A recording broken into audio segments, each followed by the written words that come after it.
I now recognize myself for a 5-minute opening statement. Today's hearing is the first opportunity for Congress to hear testimony from Dr. Mandy Cohen since she was appointed the CDC, Centers for Disease Control and Prevention, Director in July.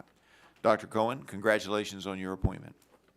You are taking the reins of the CDC at a critical time in the agency's history, and you have a heavy task ahead. As I said at our June oversight hearing, the COVID-19 pandemic revealed that we did not have the CDC we thought we had. I'm looking forward to hearing about how you plan to change that.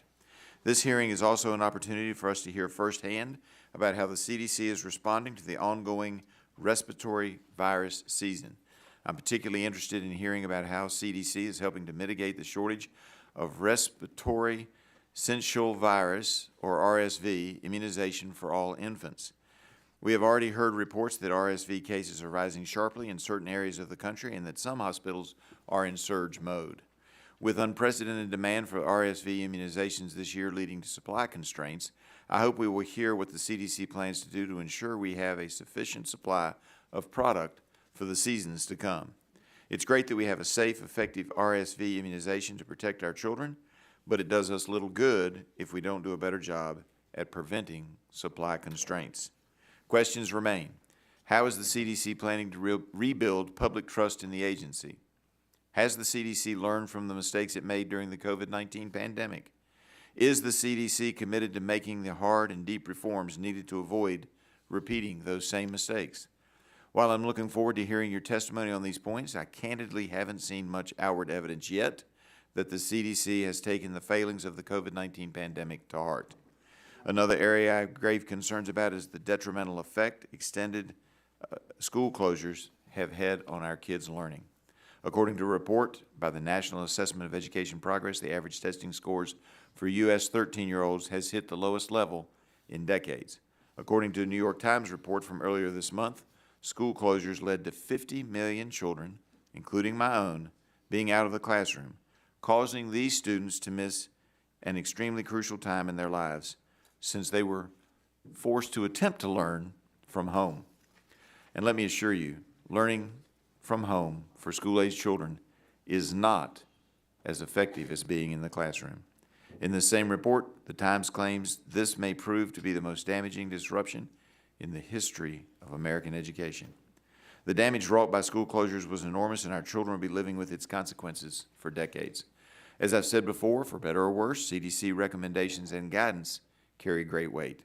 They were used to justify not only school closures, but prohibiting nursing home visitations and vaccine mandates that would have resulted in millions of Americans losing their jobs.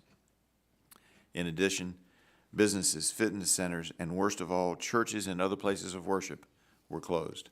Further, the discovery of an illegal biolab in Reedley, California exposed more problems at CDC. CDC's management of the Federal Select Agent Program has been subject to criticism in the past for inadequate investigations in response to biosecurity incidents, including investigations from this very subcommittee. Reading the China Select Committee's report showed how inadequate CDC's approach to the Select Agent Program is. CDC initially refused to even investigate the lab and only did so once they were contacted by Democratic Representative Jim Costa of California. The CDC even refused to test any of the thousands of pathogen samples that may have contained and could have contained unknown and dangerous pathogens. The agency also failed to take meaningful action regarding a refrigerator that was labeled Ebola during their so-called investigation. CDC's response was totally inadequate and failed to provide any support for the local government and put the public at risk through indifference. This is not acceptable, and the CDC must do better. As we look to the future, it's clear that the CDC needs to do more than just a reset. There needs to be a seismic shift. The agency announced in April of 2022 that they were going to undergo a reform by starting to review their processes and structures in place. Since, they have made a handful of changes, but more is needed.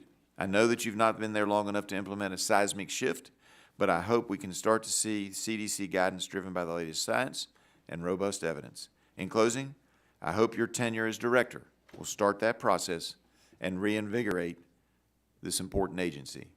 Thank you. And I yield back to myself and now recognize